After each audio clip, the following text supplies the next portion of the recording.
3 more long-term care SLP tips that I wish I knew sooner. This is part 2 to our series of numbers 4, 5, and 6 of long-term care SLP tips that absolutely blew my mind and changed my practice.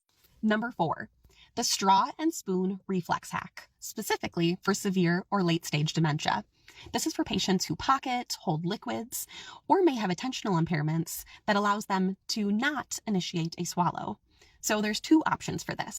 Option A is where you put a straw at the lips. Many patients retain that automatic suck-swallow reflex, so liquids can be sucked up without someone requiring a whole lot of volitional control. This also can help if someone is pocketing liquids for a really, really long time. It's a way that you can release those liquids from the mouth by inserting that straw, and then the liquids will drain out. Option B, on the other hand, is putting a spoon to the lips. This essentially triggers that oral sensory input and sort of says, oh, it's time to eat for that motor plan. You're sort of bypassing that executive function and tapping into those preserved functions instead. Number 5, visuals for what 30 degrees head of bed actually means.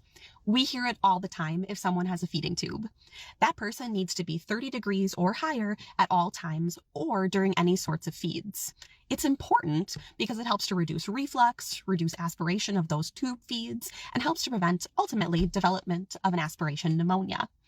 For this, a picture at the edge of the bed that shows what 30 degrees actually means works better than any policy does.